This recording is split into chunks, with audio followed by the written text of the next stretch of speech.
The decommission order was 14 pages. I read all of them. That is not standard practice. Most contractors in my line of work flip to page 9, check the asset inventory, confirm the salvage classification, and sign the bottom of page 14 without reading the middle. Saves time. The middle is usually identical boilerplate anyway: compact frontier asset management, standard decommission clause, liability release, indemnity language older than my father. You learn after enough stations that the middle never changes. I read the middle anyway. Always have. 19 years of decommission work across 14 deep border installations, and I have read every page of every order I have ever signed. It is the kind of habit that earns you a reputation for being slow and keeps you from being surprised. I was surprised anyway, not by the paperwork, by what was living in the lower ring. Kethsorveth 9 was a relay station built during the second compact expansion, commissioned for a border zone that no longer had a border in the same place. The conflict had moved 2 sectors north over the past decade, and the station had been reduced from active relay to standby to cold status to, finally, decommission pending. My contract was straightforward. Assess the salvageable assets, document and tag all equipment above the minimum recovery threshold, confirm the structural integrity of the decommission hull before the automated strippers came through, and sign off on the final closure report. 6 weeks. Standard rate plus a deep border supplement I had been negotiating for 2 months. I docked at 800 on a Tuesday. The outer ring was exactly what the station report described: gray, cold smelling of recycled air, and the particular chemical staleness of a space that has been breathing itself for too long without anyone to breathe it differently. The power was on minimum, enough for lighting and basic life support, which is standard for a pending decommission. The main corridors were clear. The asset inventory on my slate matched what I found on the shelves. The lower ring was supposed to be sealed. The seal on the access hatch to lower ring B had been re-engaged from the inside. I am not a cautious man by nature, but I am a thorough one. I stood at that hatch for about 90 seconds before I opened it. It did not occur to me that whatever was inside was dangerous. It occurred to me that whatever was inside had not been listed in the decommission order, and I had read all 14 pages, and nothing in them had mentioned it. The lower ring smelled different, warmer. There was food somewhere, something being cooked on a portable unit, the specific tang of grain heating in oil. And there was sound, 7 distinct sources of very careful, very deliberate silence, the kind of silence that knows it has been heard and is deciding what to do about that. I said in compact standard, "I'm the decommission contractor. I'm not going to do anything sudden. Is there someone here who wants to tell me what's going on?" A long pause. Then one of them spoke. She was tall, gray-violet skin in the low amber light of the lower ring, dark hair braided close to the skull in a style I did not recognize, pale amber eyes that took my measure in about 3 seconds and seemed to file the result without expression. She was wearing a compact tissue thermal layer and someone else's work jacket, 2 sizes too large, with the station's defunct operational patch still on the left chest. She looked at me the way a person looks at something they have been expecting and hoping would not arrive. "You are the decommission contractor," she said. It was not a question. "Dovenreth," I said. "I have a contract with Compact Frontier Asset Management. I'm here to assess and tag the station's remaining equipment before the automated crew comes through." She was quiet for a moment. Then she said, "We have been here for 31 days. We were told the decommission order would be delayed." "It was," I said. "It was delayed 6 weeks. This is the rescheduled date." Another pause, then very precisely, "Then we have a problem." Her name was Sarath Velcarath. The 6 women behind her, visible now, stepping out of the shadows of the lower ring storage bays with the careful movements of people who have spent a month practicing invisibility, were Vithai, Nara, Olin, Solon, Thesson, and Mael. They were the surviving daughters of the Velcarath sovereign house, which had been dissolved under the Compact Tribunal's reorganization order 14 months prior. The dissolution had been procedurally correct. The reorganization had awarded the Velcarath holdings to the Drevath clan, which had been lobbying for the transfer for 11 years. The Drevath clan had a collection order on the 7 of them. I learned all of this in the next 2 hours, sitting on a crate in the lower ring's main storage bay while Sarath spoke in the flat, careful language of someone who has told a difficult story enough times to have removed everything from it that might produce sympathy. She was not asking for sympathy. She was, I understood, assessing whether I was the kind of man who would contact Compact Registry and report 7 unauthorized occupants in a decommission pending installation. She was giving me the information I needed to make that decision accurately. I did not contact Compact Registry. Not immediately. I said, "What is the collection order specifically? What does collection mean under the Drevath filing?" She looked at me for a moment. "It means they take us to the Drevath Central Administrative Complex, and we do not come back from it as independent persons." Bonded labor. The tribunal ruling left several classification gaps.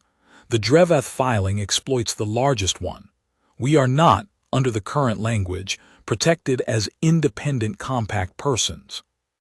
We are listed as assets of the dissolved Velcarath estate. The Drevath clan is the estate's new administrator. I sat with that for a while. The 6 women in the storage bay watched me with the patient, contained quality of people who have learned that reactions are expensive. Olin had her arms folded against the far wall. Nara stood very close to Vithai in the way of people who have been frightened together long enough that proximity has become reflexive. Mail, in the far corner, was watching me the way you watch something you are not yet willing to classify. I said, "How did you end up in the station?" "A compact logistics coordinator named Orvin Sale. He had access to the decommission delay notice. He told us we had 6 weeks. He was wrong about which 6 weeks. I knew Orvin Sale.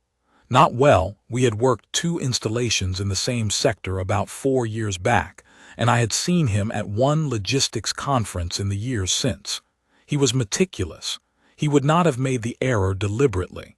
Someone had corrected the delay notice after he passed it along. The Drevath faction had resources.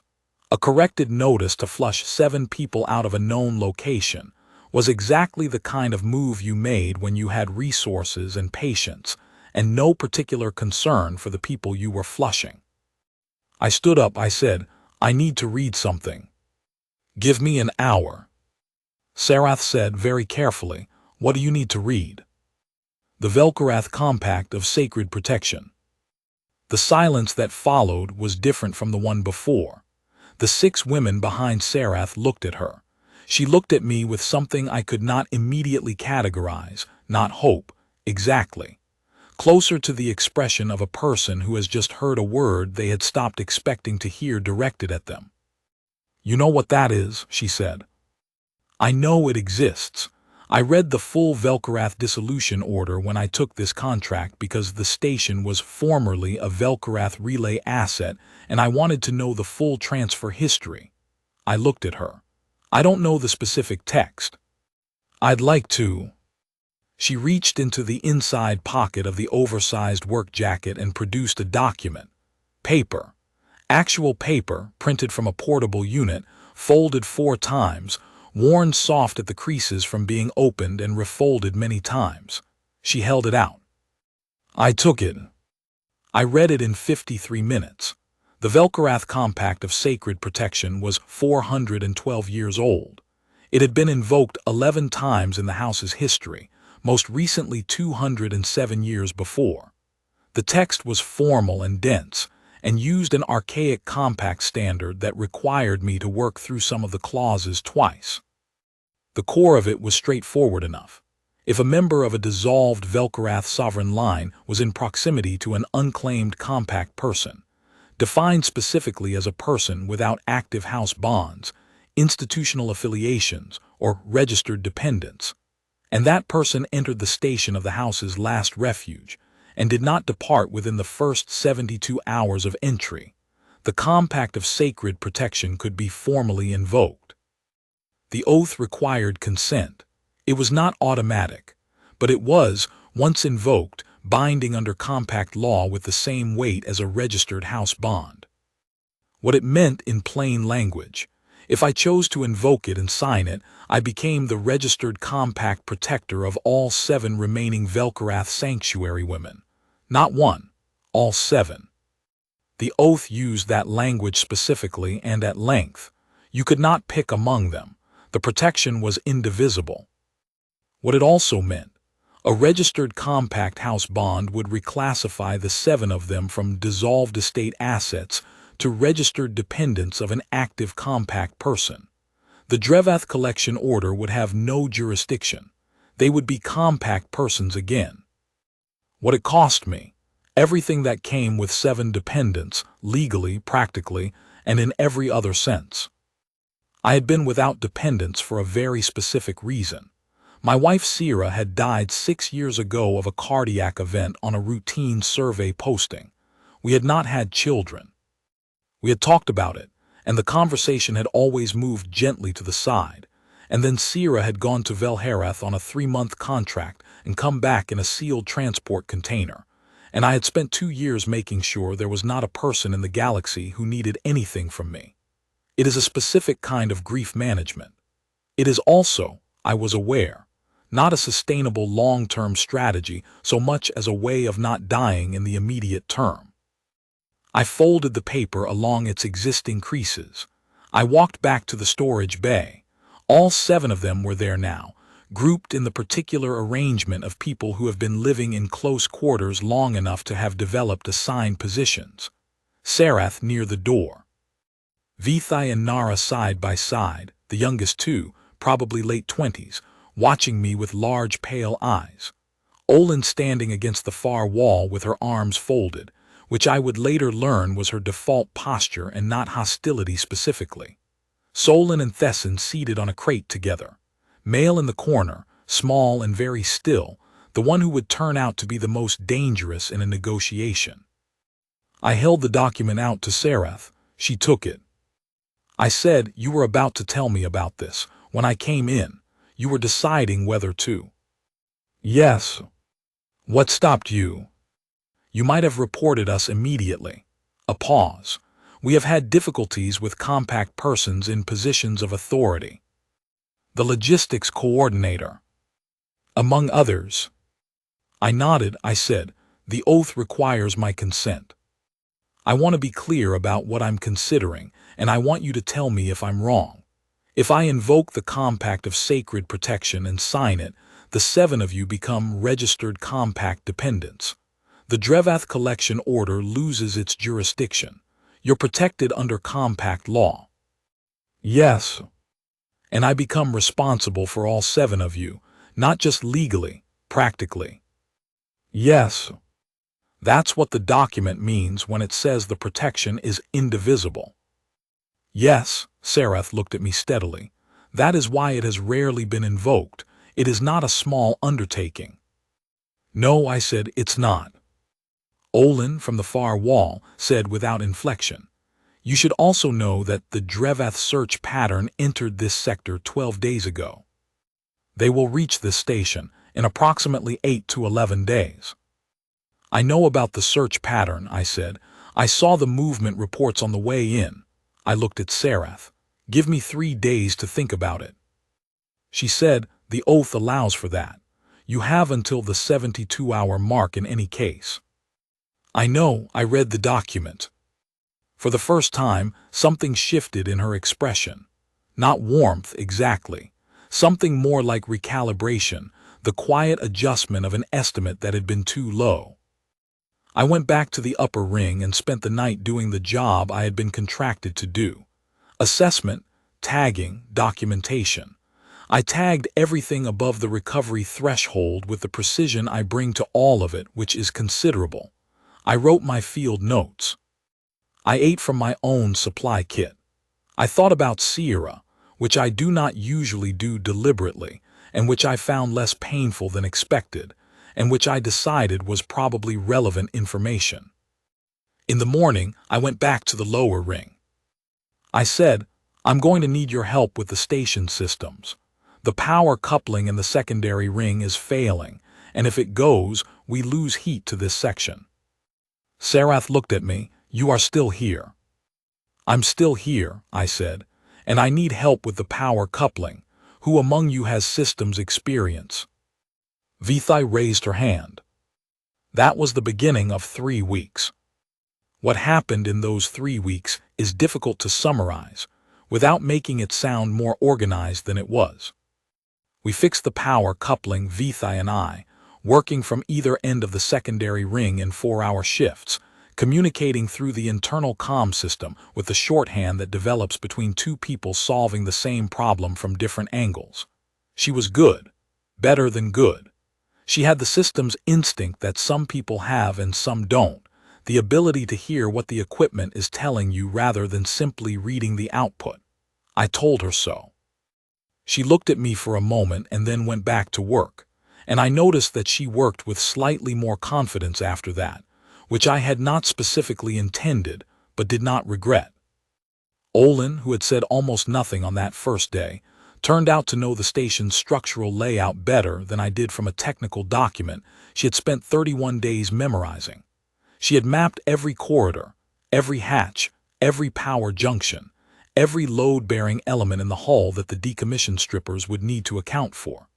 She had done it systematically, room by room, cross-referencing the original station schematic against what she could physically verify. When she showed me her map on day 4, I told her it was more accurate than the station report I had been issued, which was true. She said nothing, but she started talking to me about structural problems without waiting for me to ask. Nara was a medic, not formally credentialed under compact standards, but trained to a level that was recognizably the same thing under a different name. On day 6, I managed to cut my left hand on a bracket edge while working in the junction crawlspace, and Nara had it cleaned and properly dressed before I had finished explaining what had happened. She worked with the calm, focused efficiency of someone who has treated people in worse conditions than a clean wound in a warm room, which I suspected was accurate. Solon was the one who solved the ventilation problem in the lower ring's East Bay, which had been producing a low-level CO2 accumulation that I had flagged on day 2 but not yet diagnosed. She diagnosed it in about 40 minutes using a methodology I did not follow fully, but the result of which was clear. The East Bay's intake valve had a partial obstruction, 4 years of accumulated mineral deposit from the recycled air system, and the fix was a specific sequence of pressure resets that she walked Velcarath through while she handled the valve directly. The East Bay was running correctly by the end of the afternoon. Thesson cooked. This sounds unremarkable. It was not unremarkable. She could make genuinely good food out of the combination of my contractor supply kit and the dried goods they had brought in, which were limited in variety and not designed for the purpose. She found combinations I would not have thought of and executed them with the precision of someone who understands that food is not only calories, that it is one of the things that makes a place feel like a place where people live rather than a place where people wait. I did not fully understand this until the 4th day when I sat down to eat something that should have been standard grain ration, and was instead something warm and complicated that smelled like the kitchen in the apartment Sierra, and I had kept on Velcarath for 3 years, and I had to set down my cup for a moment. Thesson noticed. She did not comment. She put a second portion on my plate without asking. I ate it. I did not say anything either, which felt like the right response. Mail said nothing for the first 8 days. She watched everything. She had a quality of attention that was different from Velcarath's, where Velcarath's attention was assessing. Mail's was cataloging, building a precise internal model of what was happening around her with the thoroughness of someone who expects to need the information later. On day 9 she said, in precise compact standard with an accent I could not place, Your decommission methodology is more careful than the standard protocol. I read the whole order, I said. You read the Velcarath dissolution order as well. I read everything I sign. She looked at me the way the others sometimes looked at Sarath, as though checking a reading against a known reference point. Then she went back to whatever she had been doing, which appeared to be building a passive monitoring array from decommissioned station components. She had it running by day 11. I did not ask her to do it. It would, as events developed, matter considerably. Each of the 7 had a specific quality that I came to recognize by the end of the first week. The way you come to know the particular behavior of systems you work alongside long enough. Velcarath was quick and exact, and had the specific excitement of someone who has been told for most of her life that her skills were secondary, and has recently discovered that they are not. Nara was calm in the particular way of medical training. She processed emergencies without acceleration, which made her useful in situations where other people became fast and loud. Olin was the structural intelligence of the group, the one who mapped the load paths and failure modes before anyone else had finished asking what could go wrong. Solon was methodical in the way of an engineer who has never tolerated an acceptable answer when the correct answer was available with more work. Thesson understood people through food, which sounds simple and is not. She noticed what you needed before you knew you needed it, and the noticing came out as a plate set down at the right moment. On day 10, I came back to the lower ring from a 4-hour session in the junction crawlspace to find Olin and Solon in a focused argument about the best approach to the station's secondary power distribution routing. They stopped when I entered. I told them to continue. They looked at each other. I said I wanted to hear the argument because I had my own opinion about the routing, and I wanted to know if theirs was better. Olin's was, in one specific respect. I told her so. She unfolded her arms, which I had come to understand was her version of expressing satisfaction. It was the day after that when Sarath came to find me in the upper ring, while I was working through the asset inventory on the East Corridor lockers. She said, "They are talking about you." I looked at her, favorably or unfavorably. In the way of people trying to decide what something is, she paused. We have not had consistent positive experience with compact contractors. I know, you said. What you have not understood, she said carefully, is what it is like to be evaluated by people who have already decided what you are worth before they finish looking. The compact tribunal, the Drevath administrators, the logistics channels who marked our transmissions as low priority and rerouted them. She was not angry saying this. She was precise. You read the documents. You asked the questions. You came back in the morning. Those are not things we had been taught to expect. I set down the inventory slate. I came back in the morning because the power coupling needed fixing. Yes, she said, that is what you told yourself. I am telling you what we observed. She looked at me for a moment longer. I wanted you to know what the last 11 days have looked like from this side of the inner hatch. She went back to the lower ring. I stood in the East Corridor for a while, looking at the asset inventory I was no longer doing, thinking about what she had said, about the gap between what you tell yourself you are doing and what other people see when you are doing it, about the fact that a man who comes back in the morning because there is work to be done looks, from the outside, identical to a man who comes back in the morning because he has decided to come back. I was not sure at that point which one I was. I thought about Sierra again. I thought about how she had always said that I process things by doing them, that the thinking and the doing were not sequential for me but simultaneous, that I would arrive at the conclusion halfway through the action that embodied it. She had found this both useful and occasionally exasperating. She had not been wrong. Sarath and I talked most in the evenings. She was not, I came to understand, the eldest in the conventional sense of having been born first among the 7. She was the eldest in the sense of being the one who had taken the position of eldest when circumstances required it. The Velcarath house had been a medium-sized sovereign line, not particularly powerful, not particularly prominent. They had held the relay station sector because they had held it for generations, and the compact reorganization had decided that the Drevath clan's expansion program was more strategically aligned with the new border configuration. It was not a wrong decision, Sarath said once, which surprised me.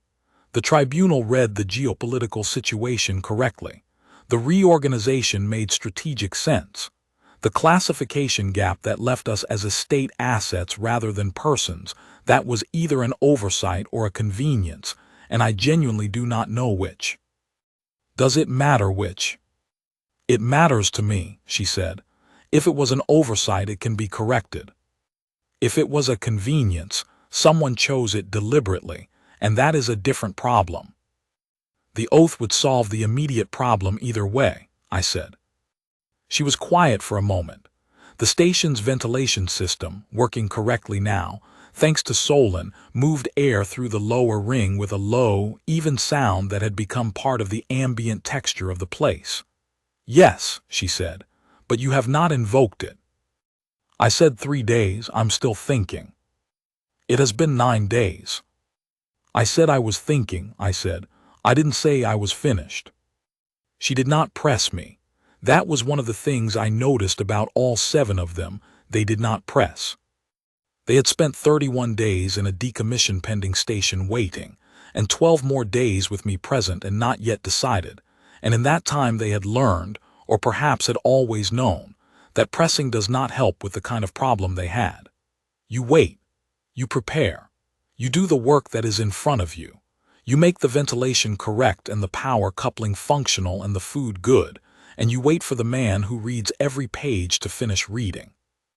On day 12, the Drevath advance team reached the outer approach corridor. I want to be accurate about what happened, because I have found in the years since that the version I tell tends to simplify at the edges, and the edges matter. The advance team was 3 people. They had a compact tissue override key for the station's outer locks, which meant someone had provided them with access credentials that they should not have had. The credentials were valid. The outer lock opened. I was in the main corridor of the upper ring when the alert came through on my slate, a movement sensor I had repurposed from a decommissioned exterior monitor, and pointed at the outer approach, something I had done on day 7 without specifically deciding to do it. I had done it the way you do things when you are the kind of person who reads the whole document, not because you know you'll need it, but because the information might matter. I had 40 seconds. I did 4 things in those 40 seconds. I sent an encrypted message to Orvin Sale, because he was the person I trusted most in the compact logistics network, and because his name was still in my contacts from 4 years back, with the station identification and the phrase, unauthorized access with valid credentials, which is a specific flag that triggers a specific compact response protocol. I sealed the inner corridor hatch between the upper and lower rings. I rerouted the station's power distribution so that the outer ring was running on minimum, enough for the advance team to move around in, not enough for them to operate any scanning equipment above the basic level. And I took up a position at the inner corridor hatch with the heaviest tool in my kit, which was a coupling wrench with a 2-kilogram head. None of that was in the decommission contract. The advance team was professional. They moved quickly and methodically through the outer ring, and they found nothing, because nothing in the outer ring was what they were looking for. They stood at the inner corridor hatch for about 6 minutes. I was on the other side of it with the coupling wrench and the particular stillness of a man who has decided something and is waiting for the thing he's decided about to arrive. They did not breach the inner hatch. I do not know if that was because they couldn't or because they decided not to without authorization for a full breach. What they did instead was transmit a location confirmation to whoever had sent them, which was a different problem but a slower one. I heard them leave. I opened the inner hatch and went down to the lower ring. All 7 of them were there. Olin had a piece of conduit pipe.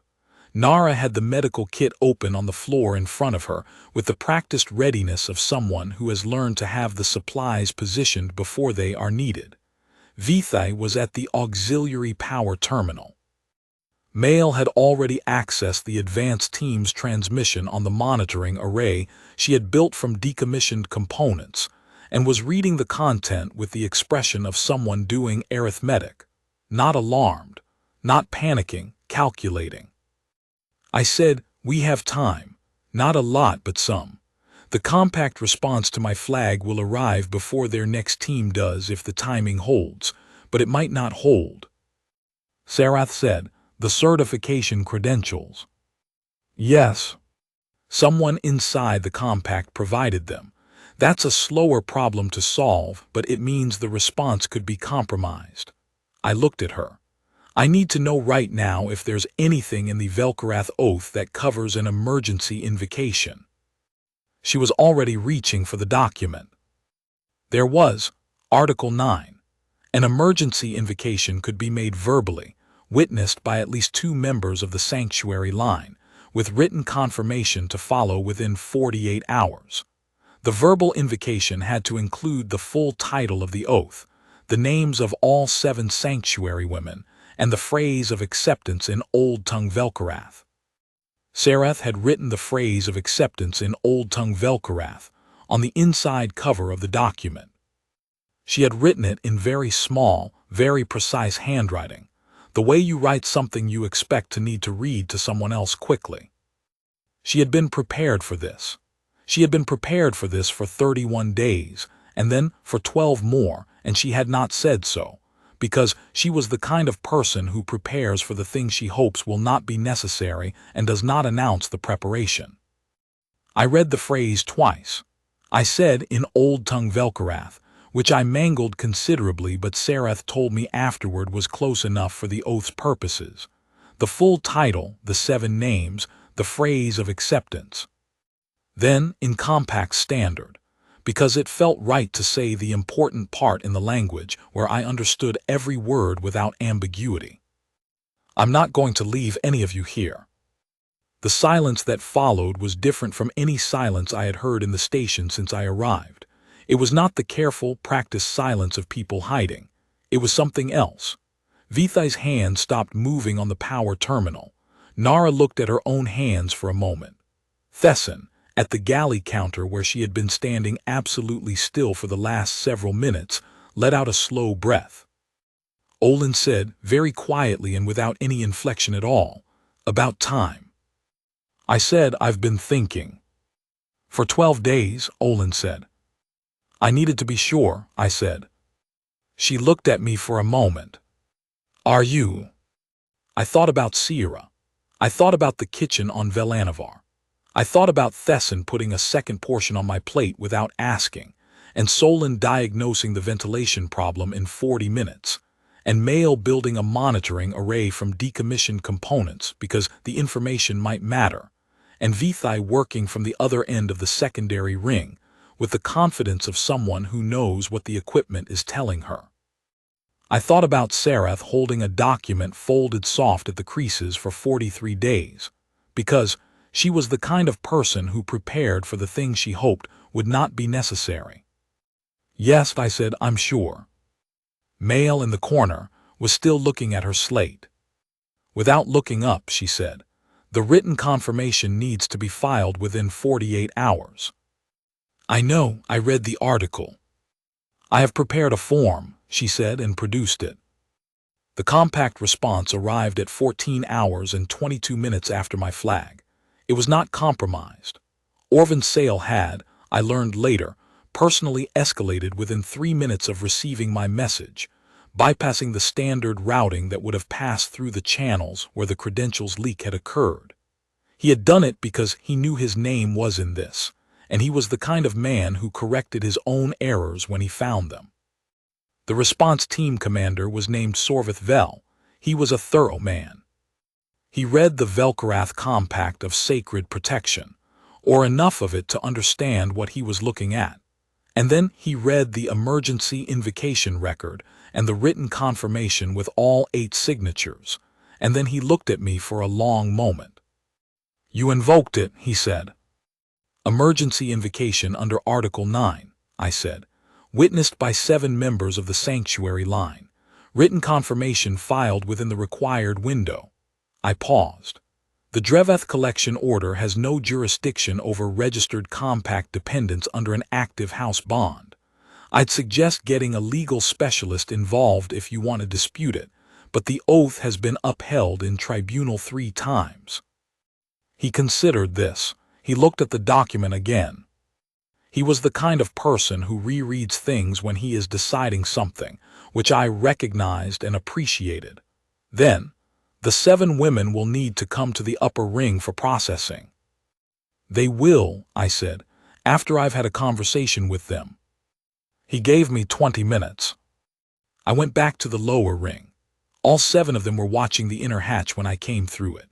I looked at each of them in turn, Sarath at the door, Vithai with her hand still on the power terminal, Nara with the medical kit still open in front of her, Olin with the conduit pipe set down now against the wall, Solon and Thesson standing very close together at the galley counter, Mael with her slate in her hands looking up from the far corner. I said, the response team is here. They're going to process all 7 of you into the compact registration system as active dependents under the bond. That converts the Dreveth collection order into a jurisdictional nullity. I paused. It also means you go on record. Your names, your status, your location. You stop being invisible. Sarath said, we have been invisible for 14 months. I know. Invisible was safer than visible, she said. While we were invisible, the Dreveth faction had to look for us. Once we are visible, they have other tools. Yes, I said, which is why the credential audit matters and why the tribunal proceedings matter. But I want to be honest with you. Visible is a different kind of risk than invisible. I'm not going to tell you it isn't. I looked at her. I wanted to say that before the processing, not after. Sarath was quiet for a moment. Then she said in Old Tongue Velcarath, which I could not follow, one sentence, quiet and even. The 6 women behind her answered in the same language, one by one, in a sequence that felt deliberate, a form or a ritual or something between the two. When they were done, Sarath said to me, we understand the risk. We accepted it when the oath was invoked. A pause. The Velcarath do not make this kind of commitment blindly. We made it with full knowledge of your character, based on 12 days of direct observation. That's a longer character assessment than most contracts require, I said. You are not a contract, she said. I had no response to that fit inside the 20 minutes I had been given. The processing was thorough, and the credential audit that followed was months of work. But those are procedural stories and not the one I am telling. The one I am telling is about what it felt like to stand in the upper ring while Sorveth Vel read a 400-year-old document and made his decision, and to know that behind me in the lower ring there were 7 people who had been waiting, one way or another, since the dissolution order 14 months ago, and who were waiting now with a different quality than before. Not the waiting of people who do not know if they will be found. The waiting of people who know they will not be left. The decommission contract was canceled 2 weeks later. I absorbed the cancellation fee. The station was reclassified from decommission pending to occupied structure under active compact house bond, which meant it could not be stripped while we were in it. We were in it for 7 months while the Dreveth proceedings worked through the tribunal system and the credential audit completed, and Orvin Sale, who came to the station in person in the 3rd month, because he was that kind of man, helped us file the reclassification paperwork that converted the station from relay installation to registered Velcarath residential compound. He looked around at the lower ring, which had been substantially reorganized from its storage bay configuration into something more like the common area of a place where people live.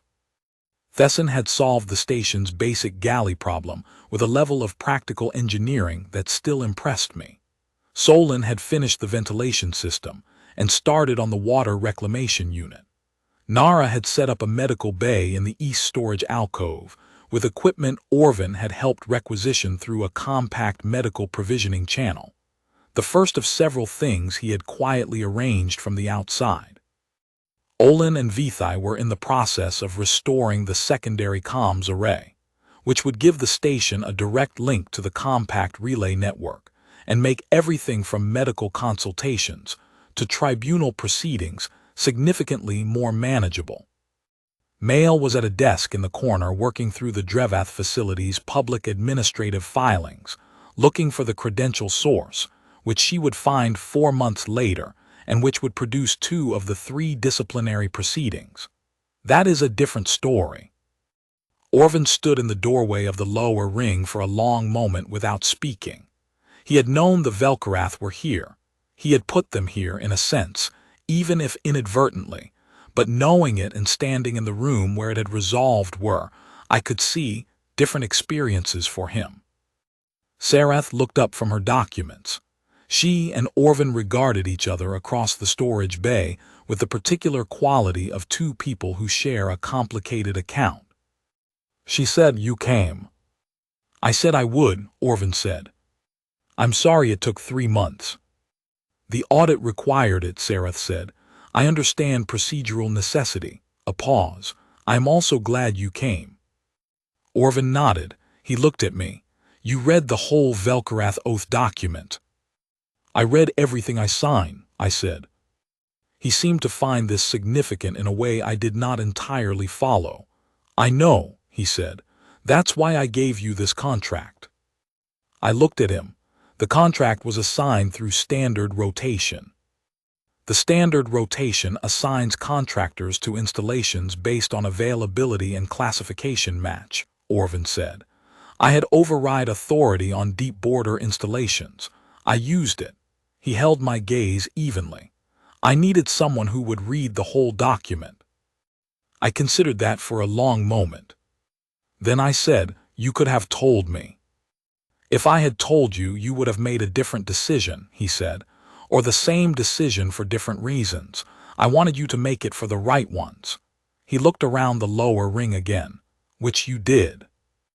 I thought about Sarath's voice in the East Corridor, what it is like to be evaluated by people who have already decided what you are worth. I thought about 12 days. I thought about the 40 seconds and the coupling wrench and the specific quality of knowing. I said, "We'll have a conversation about that at some point." "Yes," he said, "I expect we will." He did not look particularly concerned about it. Orvin looked at all of it and said quietly, "It suits you." I thought about that. I said, "It's more complicated than my last arrangement." "Most good things are," he said. I did not have a response to that. That wasn't going to take longer than the conversation warranted. So I got him a cup of tea from Thesson's galley, and we talked about the credential audit for a while. In the evening of that day, after Orvin had left and the lower ring had settled into its particular evening configuration, Sarath at the table with her documents, Vithai and Nara talking in the low voices of people who have grown up talking to each other, Olin against her wall with a technical schematic, Solon and Thesson at the galley counter, Mail in her corner. I sat with my own cup of tea and thought about what Orvin had said. Sarath looked up from her documents. She had a quality of attention that I had come to understand was specific to her. She noticed things without appearing to look for them. She said, "You are thinking about something." "I'm thinking about whether this is what I thought it would be," I said. "When you signed the oath." "Yes." She was quiet for a moment. "Is it?" I looked around at all 7 of them. I thought about the power coupling and the ventilation fix and the second portion on the plate, and the monitoring array built from parts that were supposed to be salvage. I thought about 12 days of thinking and 40 seconds of doing, and the specific quality of knowing, when you are on one side of a hatch with a coupling wrench, that you have already decided what you are going to do. "It's more than I thought," I said. "That's different from not what I thought." Sarath considered this with the precise attention she brought to everything. Then she said, "The oath says the protection is indivisible." "Yes." "You understood that before you signed it." I read the whole document, I said, all 412 years of it. She was quiet for another moment. The station's ventilation moved air through the ring with its low, even sound. Outside, the viewport Olin had cleared in the second week. The stars were being the stars. Then I think you understood correctly, Sarath said. She went back to her documents. Mail in the corner said without looking up, "The ventilation in the North Bay is running 3 degrees cold." "I'll look at it in the morning," I said. "I have already adjusted the intake regulator," she said. "I wanted you to know." "Thank you, Mail." She did not respond to that, which I had come to understand was how she accepted things that mattered to her. She had a particular quality, Mail. She accepted nothing lightly, and so the things she accepted had weight. I had come to understand that being thanked by Mail and being thanked by someone who thanked everyone were fundamentally different experiences, and that distinguishing between them required paying attention. I had been paying attention. Thesson produced a plate from the galley and set it on the table in front of me without comment. I ate it. It was very good. It was, in the specific way that Thesson's cooking was always very good, something that made the room feel like the kind of room where people who belong to each other eat together at the end of a day. She had not done that accidentally. She did nothing in the galley accidentally. I had 7 dependents. I had a station that was no longer being decommissioned. I had a ventilation system that was running correctly now, and a credential audit to follow through the tribunal system, and a compact house bond that was 400 years old in wood. I was confident, be upheld again if anyone wanted to challenge it. I had the specific kind of work that comes with a place that is in the process of becoming something from the materials of something else. Somewhere in the middle of 12 days of thinking and 3 weeks of power couplings and one very specific 40-second window, I had stopped surviving in the way I had been surviving for 6 years. I want to be clear about that. I am not a man who discusses the interior of his own life with fluency, and I am not going to begin now. But I read the whole document. And the whole document said, in 400 years of precise legal language, that the protection was indivisible and the obligation was complete, and the signing was an act that could not be half done. I had not half done it. The last thing I heard before I went asleep that night was Vithai and Nara still talking, very quietly, in the way of people who have been talking to each other their whole lives, and have recently been given back the right to do it without managing the volume. I had helped give them that. The oath had given it. Orvan's 3 minutes had helped. Mail's monitoring array had helped. All of it together. I thought about that. Then I slept, which was the most practical thing I could do, because there was work in the morning, and I have always been a man who shows up for the work. The station is called something different now. Sarath filed the reclassification under the old Velcarath name for their primary ancestral installation, which translates roughly from Old Tongue as the place of the kept promise. I did not suggest the name. It was already written on the form, in very small, very precise handwriting, in the space where the registered name of the installation was supposed to go. She had been prepared for that too. I read the reclassification form before I countersigned it, all of it, the middle especially. It was not boilerplate.